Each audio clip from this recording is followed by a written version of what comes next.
Well, hello everyone. Here we are with our next lecture, जिसके अंदर हम physical education का चैप्टर नंबर 6 स्टार्ट करने जा रहे हैं। आप सभी इस चीज से बहुत ही फेमिलियर होंगे कि इंडिया के अंदर जो प्रीमियर मोस्ट स्पोर्ट्स अथॉरिटी है उसका नाम है Sai. SAI stands for sports authority of India. India के अंदर खेलों के लेवल को अपलिफ्ट करने के लिए इस संस्था ने कुछ खेलो इंडिया जैसे इनिशिएटिव्स लिए हैं, जो कि बहुत अच्छे इनिशिएटिव्स हैं। अर्ली एज में एथलीट्स का एक पूल इकट्ठा करने का एक अच्छा क्राइटेरिया है ये। लेकिन क्या कोई भी इसमें किसी भी खेल के अंदर पार्टिसिपेट करके नेशनल लेवल पे जाके खुद को रिप्रेजेंट कर देगा? नहीं। इसके लिए एक लंबा चौड़ा प्रोटोकॉल फॉलो किया जाएगा। कुछ बैरियर्स होंगे, कुछ हर्डल्स होंगे जिन्हें क्रॉस करते हुए एक बच्चे को फाइनल लेवल पे पहुंचना है, जहां पे उसे इंडिया को रिप्रेजेंट करने का मौका मिलेगा, स्टेट लेवल पे, नेशनल लेवल पे, इंटरनेशनल लेवल पे। तो स्पोर्ट्स अथॉरिटी ऑफ इंडिया ने किसी भी खेल में खुद को क्वालिफाई करने के लिए कुछ टेस्ट एंड मेजरमेंट्स बना रखे हैं, कुछ क्राइटेरियाज बना रखे हैं कि इन मिनिमम क्राइटेरियाज को फुलफिल कीजिए, उसके बाद में आप एलिजिबल है। इसके अलावा अलग अलग एज ग्रुप के अंदर फिटनेस टेस्ट बता रखे हैं, जो हमें ये क्लियरली बताएंगे कि कोई बंदा फिट है या नहीं है, क्या उसे अपनी फिटनेस पे काम करने की जरूरत है या नहीं। तो चैप्टर का नाम है test and measurement in sports. Test and measurement in sports के अंदर हम यूनिट के कंटेंट्स देख लेते हैं। सबसे पहले टॉपिक का नाम आएगा फिटनेस टेस्ट, जो कि साई खेलो इंडिया फिटनेस टेस्ट है, स्कूल्स के अंदर कंडक्ट किया जाता है। तो इसमें पहला एज ग्रुप है पहली से तीसरी क्लास के बच्चे, जिनका एज ग्रुप है 5 to 8 ईयर। इनमें बेसिकली 3 टेस्ट रेकमेंड किए जाते हैं। BMI, बॉडी मास इंडेक्स से हम ऑलरेडी कर चुके हैं, दूसरा फ्लेमिंगो बैलेंस टेस्ट और तीसरा है प्लेट टैपिंग टेस्ट। उसके बाद में next is age group number 9 to 18, जिसमें क्लासेस 4 to 12 के बच्चे पार्टिसिपेट करते हैं। इनमें टेस्ट क्या हो जाते हैं? रिपीट है टेस्ट, नाम है BMI। उसके बाद में 50 मीटर स्पीड टेस्ट है। इसके अंदर एक्सेलरेशन चेक होती है कि बंदा एक शॉर्ट टाइम में कितना एनर्जी बर्स्ट देके फटाफट भाग सकता है। देन आता है 600 मीटर रन एंड वॉक, इसमें एंड्योरेंस स्टेमिना चेक हो जाता है। Then is sit and reach test, जिसमें फ्लेक्सिबिलिटी चेक होती है कि आपकी बॉडी फ्लेक्सिबिलिटी कितनी है। देन आर स्ट्रेंथ टेस्ट, जिसमें एब्डोमिनल पार्शियल कर्ल अप्स होते हैं, पुशअप्स होते हैं बॉयज के लिए, एंड मॉडिफाइड पुशअप्स है जो टोज पे नहीं नीज पे होता है फॉर गर्ल्स। तो ये सारे, इनमें फ्लेक्सिबिलिटी, इनमें स्ट्रेंथ टेस्टिंग भी हो गया, इसमें स्टेमिना टेस्ट भी हो गया, इसमें एक्सेलरेशन टेस्ट भी हो गया, और बॉडी में फैट कितना है ये भी चेक हो गया थ्रू BMI। उसके बाद में नेक्स्ट है इसी चैप्टर का पार्ट नंबर 2, जिसमें हम मेजरमेंट करते हैं कार्डियोवैस्कुलर फिटनेस की, कि ये हार्ट कितना अच्छे से काम कर रहा है। तो इसमें सबसे पहला टेस्ट हो जाता है हार्वर्ड स्टेप टेस्ट, और उसके बाद में दूसरा टेस्ट हो जाता है बेसल मेटाबॉलिक रेट, और उसके बाद में आता है रिकली एंड जोन्स टेस्ट, जो कि सीनियर सिटीजन के फिटनेस टेस्ट होते हैं। इसमें कंटेंट क्या आ जाएंगे? Chair stand test for lower body strength, chair stand test किया जाता है ताकि लोअर बॉडी की स्ट्रेंथ मापी जाए। अपर बॉडी स्ट्रेंथ मेजर करने के लिए आर्म कर्ल रेस्ट हो जाते हैं। देन लोअर बॉडी की फ्लेक्सिबिलिटी, अब स्ट्रेंथ नहीं फ्लेक्सिबिलिटी चेक हो रही है, उसके लिए chair sit and reach test हो जाता है। अपर बॉडी फ्लेक्सिबिलिटी चेक करने के लिए बैक स्क्रैच टेस्ट रहेगा। देन अजिलिटी चेक करने के लिए 8 foot up and go test रहेगा, 6 मिनट्स वॉक टेस्ट रहेगा एरोबिक एंड्योरेंस के लिए। ये सीनियर सिटीजन का ओवरऑल चेकअप हो जाता है, जिसमें strength, flexibility, agility and endurance check हो जाता है। ये था इस चैप्टर का ओवरव्यू। अब मैं इसमें सबसे पहले टॉपिक को स्टार्ट करने जा रहा हूं। सबसे पहले ये सैंपल क्वेश्चंस है, इन्हें मैं क्रॉस करवा देता हूं। चलिए, चैप्टर समरी स्टार्ट है। सबसे पहले मेरे टॉपिक का नाम है द फिटनेस टेस्ट, जो कि साई खेलो इंडिया मूवमेंट के दौरान स्कूलों के अंदर फिटनेस टेस्ट लेने की जिम्मेवारी होती है कोचेस की, फिजिकल एजुकेशन टीचर्स की, जो आगे चेक करते हैं हाँ बच्चे फिटनेस क्राइटेरिया क्रॉस कर रहे हैं नहीं। इसमें सबसे पहला एज ग्रुप है 5 to 8 years, जो बच्चे पहली से तीसरी क्लास के अंदर पढ़ रहे हैं। इसके अंदर पहला टेस्ट है बीएमआई, दूसरा है फ्लेमिंगो बैलेंस, तीसरा है प्लेट टैपिंग। चलिए जल्दी से पहले इन्हें देखते हैं। तो जब कोई बच्चा पहली से तीसरी क्लास के अंदर पढ़ रहा है, उसे तो फंडामेंटल मूवमेंट स्किल्स आनी चाहिए, hand and eye coordination, that's it. उसे कोई स्ट्रेंथ, एंड्योरेंस, एजिलिटी, फ्लेक्सिबिलिटी ऐसी चीजें चेक करवाने की जरूरत ही नहीं है। उन्हें तो बस एंजॉय करना है, पार्टिसिपेट करना सीखना है।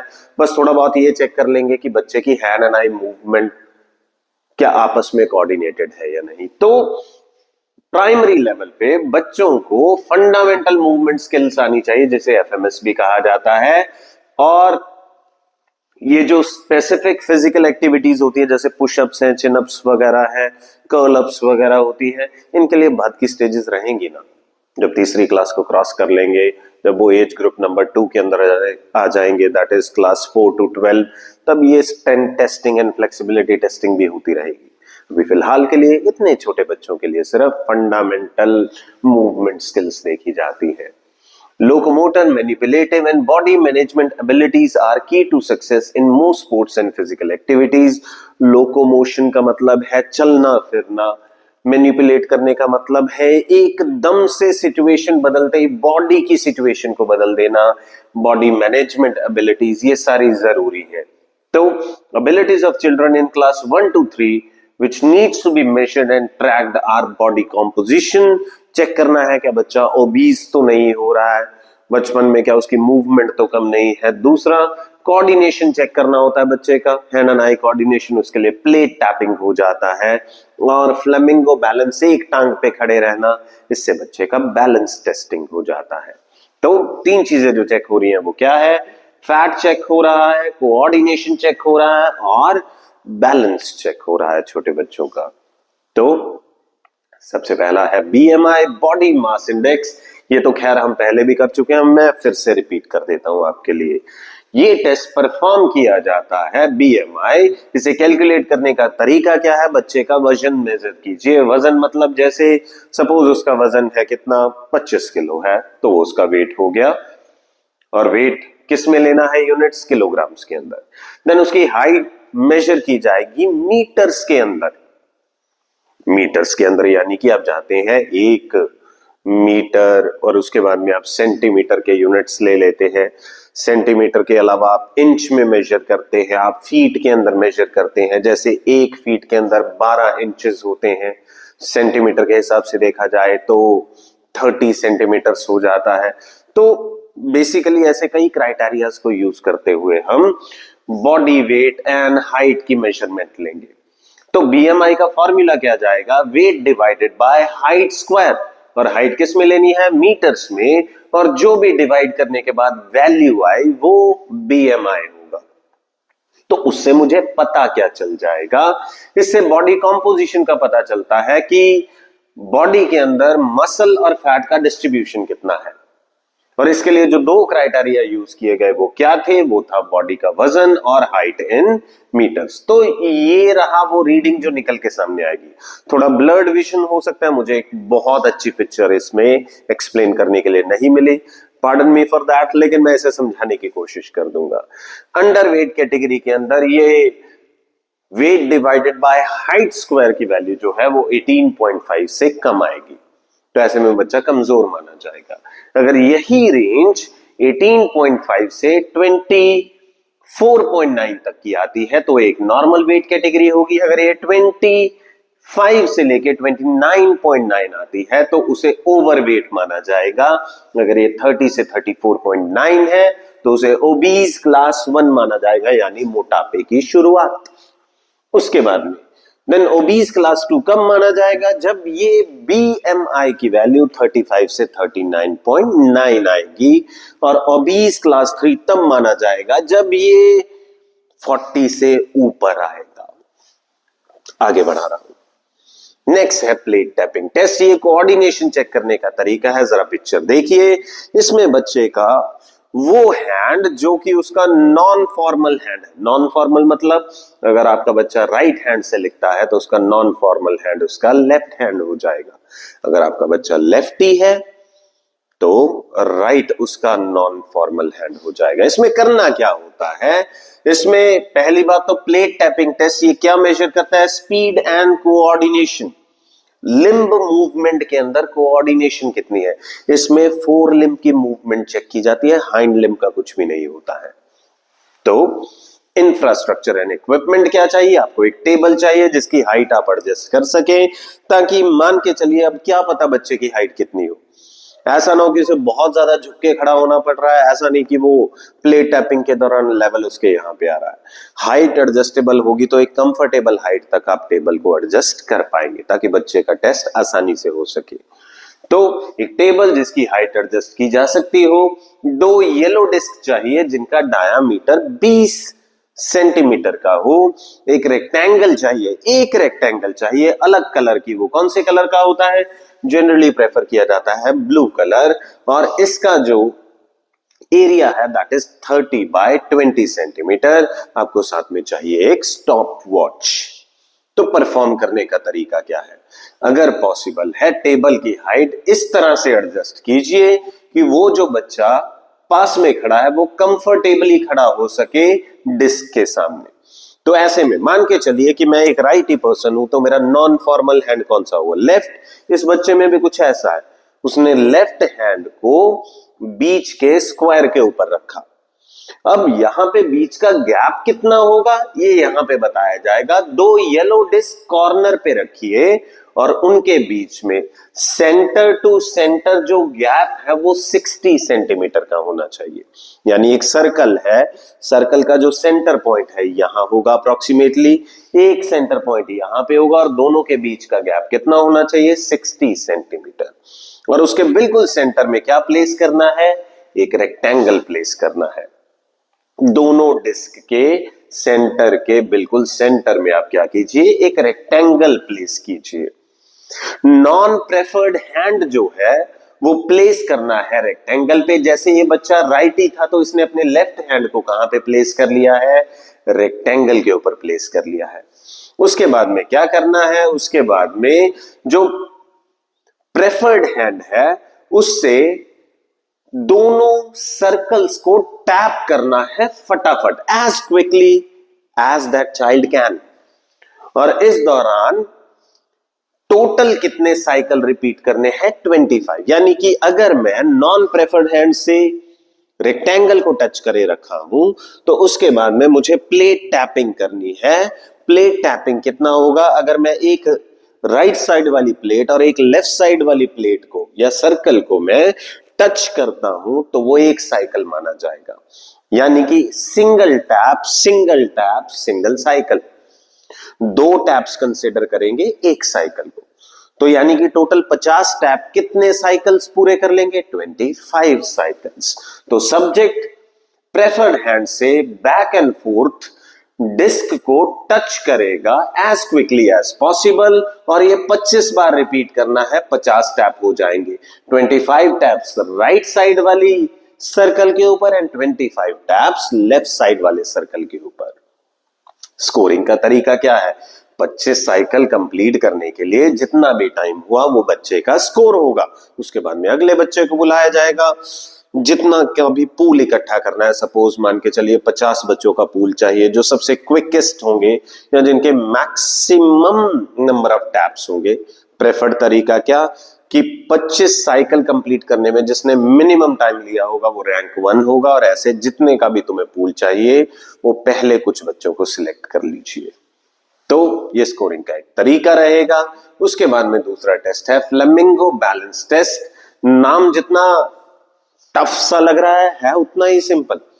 इसमें एक टांग पे खड़े रह के बच्चे ने बैलेंस बनाना है, तो उसे एक ड्यूरेशन दे दी जाएगी कि आधा मिनट या 1 मिनट एक टांग पे खड़े रहो, और कितने बार वो बच्चा गिरता है वो स्कोर नोट डाउन किया जाएगा। तो फ्लेमिंगो बैलेंस टेस्ट होता क्या है, ability to balance successfully on a single leg. A single leg balance test assesses the strength of the leg, the pelvic चूले की हड्डी की बात कर रहे हैं, and the trunk muscle as well as the static balance. Dynamic balance चलते फिरते का बैलेंस होता है, स्टैटिक बैलेंस एक जगह खड़े होने का बैलेंस होता है। Then infrastructure and equipment required क्या है? एक नॉन स्लिपरी इवन सरफेस होना चाहिए, एक स्टॉप वॉच होनी चाहिए। It can be done on just standing on a beam. तो एक बीम के ऊपर यानी एक लकड़ी का लंबा सा टुकड़ा होगा स्क्वायर शेप का, उसके ऊपर खड़े होके भी बैलेंस थोड़ा सा टफ हो जाता है। ये टेस्ट परफॉर्म किया जा सकता है। परफॉर्म करने का तरीका, stand on the beam, keep the balance by holding the instructors hand. पहले बार जब बीम खड़े होंगे अपने इंस्ट्रक्टर को बुलाइए, उसका हाथ पकड़िए, एक बार परफेक्ट बैलेंस बना के उस बीम पे खड़े हो जाइए।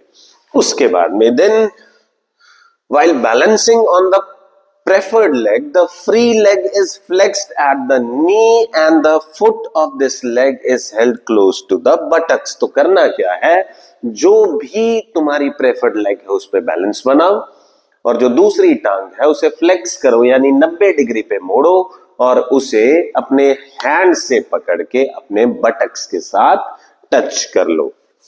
स्कोरिंग का तरीका क्या है?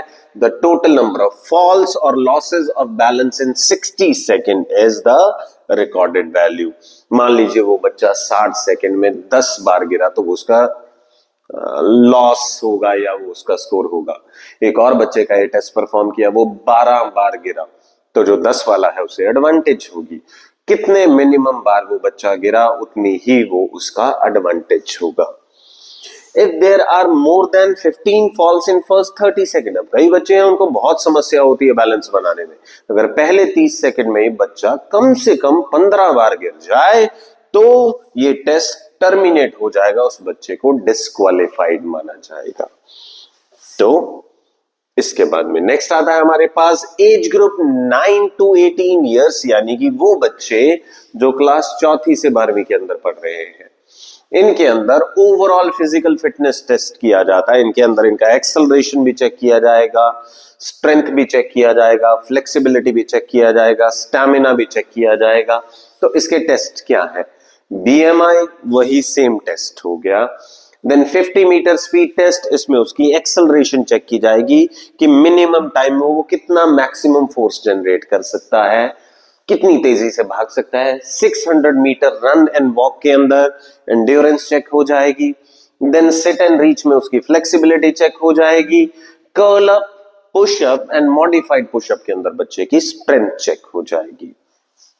तो बीएमआई दोबारा रिपीट नहीं कर रहा हूं मैं, डायरेक्टली नंबर 2 टेस्ट से कर रहा हूं, नाम है 50 मीटर स्पीड टेस्ट। प्रोसीजर क्या? पहले सीधे खड़े रहिए स्टेशनरी पोजीशन में, उसमें से स्टार्ट कीजिए और 50 मीटर तेजी से भागिए। Once the subject is ready, the starter give the instruction ready, get set and then go. Participants should be encouraged to not slow down before the crossing finish line. तो finish line से पहले slow down नहीं होना, minimum time के अंदर तेजी से भाग के वो 50 मीटर कवर करने हैं। इस दौरान हौसला अफजाई करते रहिए उस बच्चे की। स्कोरिंग का तरीका क्या है? Time taken to cover 50 metre distance is express in the second. मान लीजिए 13 सेकंड, 14 सेकंड, 15 सेकंड, 20 सेकंड, जितने भी टाइम में वो बच्चा कंप्लीट करता है वो उसका स्कोर रहेगा। ओके उसके बाद आता है 600 metre walk and run. Procedure क्या? सब्जेक्ट को सबसे पहले स्टार्टिंग पॉइंट पे स्टैंडिंग पोजीशन में खड़ा होना है और बच्चे को टाइम स्टार्ट होने के बाद रेडी गेट सेट गो कहने के बाद जब वो भागता है तो वो मॉडरेट सी जॉगिंग कर सकता है, वो तेजी से भाग सकता है, बीच में वॉकिंग भी अलाउड होती है। 50 मीटर के अंदर बीच में वॉकिंग अलाउड नहीं होती है। The subject takes a standing start from the starting line. The subject may walk in between. Objective is to cover the distance in the shortest time possible. When he crosses the finish line, he is informed about his time. तो ये stamina check करने का method था। तीसरा है seat and reach. इसमें क्या किया जाता है? एक वुडन ब्लॉक लिया जाता है, उस वुडन ब्लॉक के ऊपर एक लकड़ी का छोटा सा फट्टा रख दिया जाता है जिसपे एक स्केल चिपका होता है। तो सब्जेक्ट को करना क्या है? अपने पैर उस वुडन ब्लॉक के साथ टच करके टांगों को जमीन के टच में रखते हुए सीधा बैठना है। उसके बाद में अपने हाथ के ऊपर ऐसे हाथ रख के ओवरलैप करके उसे स्केल के ऊपर रखना है और आगे की तरफ झुकना है। इस आगे की तरफ झुकने के दौरान हाथ एक दूसरे से अलग नहीं होने चाहिए, मतलब उनका कांटेक्ट आपस में अच्छा खासा रहना चाहिए। अगर हाथ अलग हो जाते हैं तो वो डिस्क्वालिफिकेशन का सिनारियो हो जाता है। तो ये आगे बढ़ते हुए स्केल के अंदर जब आप आगे झुकेंगे, आपके हाथ आगे जाएंगे स्केल पे, सेंटीमीटर, मीटर, इंचेस, जैसे मर्जी वो रीडिंग नोट कीजिए कि उसका रीच कहां तक पहुंचा। ये 2 बार करना होता है, पहले बार दूसरे बार, और उसके बाद में जो भी बेस्ट होता है वो उसका बच्चे का स्कोर हो जाता है। This test involve sitting on the floor with legs stretch out straight ahead. बच्चे के जो पैरों के सोल होते हैं वो फ्लैट रखे जाते हैं बॉक्स के अगेंस्ट, दोनों नीज लॉक्ड होनी चाहिए और जमीन के साथ फ्लैट टचिंग में होनी चाहिए। टेस्टर में assist by holding them down with the palms facing downwards and the hands on the top of each other or side by side. Preferred है हाथ एक दूसरे के ऊपर ऐसे रखे हों। स्कोरिंग का तरीका क्या है? स्कोर करने का तरीका, the score is recorded to the nearest centimetre और half inch as the distance reach by the hand. तो जब वो आगे बढ़ रहा है, जो सबसे नियरेस्ट सेंटीमीटर होगा या हाफ इंच होगा वो उसकी रीच मानी जाएगी। अगर हैंड ओवरलैप कर रहे हैं तो स्कोर काउंट करते रहिए, हैंड्स टच कर रहे हैं तो स्कोर 0 रखिए, और अगर हैंड ओवरलैप नहीं हो पा रहे हैं तो बच्चे को डिस्क्वालीफाई कर दीजिए। Then is strength test, abdominal partial curl up. आप सभी ने देखा होगा एब्स के लिए किया जाता है, इसके लिए कई सपोर्ट मशीन्स भी आती हैं। अपने हाथों को गर्दन के पीछे रख के हम जनरली क्या करते हैं, लेट के अपर बॉडी को सामने की तरफ ले जाते हैं बैठने की पोजीशन में। इसमें एब्स की अच्छी एक्सरसाइज होती है, लेकिन इसके अंदर बेसिकली क्या करना है, अपने हाथ को अपनी गर्दन के नीचे नहीं, अपने चेस्ट के ऊपर प्लेस करना होता है। The starting position is lying down on the back with the knees flexed and the feet 12 inches from the buttocks. तो आपके पैरों का आपके बटक से 12 इंचेस का गैप होना चाहिए। नीज फ्लेक्स्ड का मतलब है 90 डिग्री का एंगल होना चाहिए। The feet can not be held और रेस्ट अगेंस्ट द ऑब्जेक्ट। किसी ऑब्जेक्ट का सपोर्ट लेना पैरों के लिए अलाउड नहीं होता है। The arms are extended and rested on the thighs. अपने आर्म्स को एक्सटेंड कीजिए और अपनी थाइज पे, अपनी चेस्ट पे प्लेस कीजिए। The head is in the neutral position, ऊपर की तरफ देखिए। स्कोरिंग क्या, record the total number of curl ups only, correctly perform curl up should be counted. तो आप ऊपर की तरफ उठने दीजिए, ये नहीं है कि इतना सा उठ के नीचे हो गया और आप उसे एक कर्ल अप मानेंगे। इसके लिए प्रॉपरली लिफ्ट होने के बाद एक इरेक्ट पोस्चर बनना जरूरी है। तो इसके बाद का स्ट्रेंथ टेस्ट क्या होता है, वो है पुशअप्स। आप सभी ने लाइफ में कभी ना कभी की होंगी। बॉयज के केस में आप इन आर्म्स को स्ट्रेट कीजिए, बॉडी को बिल्कुल स्ट्रेट रखिए और टोज के ऊपर ये टेस्ट करते हैं। गर्ल्स के अंदर ये पॉसिबल कैसे होता है, मॉडिफाइड वर्जन है, उसमें टोज टच करने की बजाय नीज टच किए होते हैं। Keep the body in the straight line, abs and glutes are engage, no sagging, ऊपर या नीचे ज्यादा नहीं करना है। Keep the neck in line with your spine, no neck airing और हेड ड्रॉपिंग, हेड को नीचे की तरफ नहीं झुकाना होता है। Keep your shoulders down and away from your ears. Modified pushups girls के लिए क्या होता है, वो टोज के ऊपर नहीं, वो कहां पे होता है, वो नीज के ऊपर होता है, घुटने के ऊपर किया जाता है। तो इन सभी का बेसिकली क्या फंडा रहता है, 50 मीटर स्टैंडिंग टेस्ट, ये एक्सेलरेशन मेजर करने का तरीका है। 600 मीटर रन एंड वॉक में एरोबिक फिटनेस यानी स्टेमिना चेक किया जाता है। सिट एंड रीच के अंदर फ्लेक्सिबिलिटी चेक होती है। पार्शियल कर्ल अप के अंदर एब्डोमिनल स्ट्रेंथ यानी एब्स की स्ट्रेंथ चेक की जाती है। पुशअप्स के अंदर upper body muscle strength check किया जाता है। मॉडिफाइड पुशअप गर्ल्स के लिए है, उसमें भी अपर बॉडी की मसल्स की स्ट्रेंथ चेक की जाती है। ये वो सारे अपैरेटस होंगे जो आपको इनके दौरान चाहिए होंगे। तो यहां पे इस चैप्टर का पार्ट 1 खत्म होता है।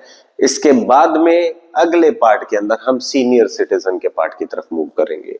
आज के लिए फिलहाल इतना ही है। Thank you so much.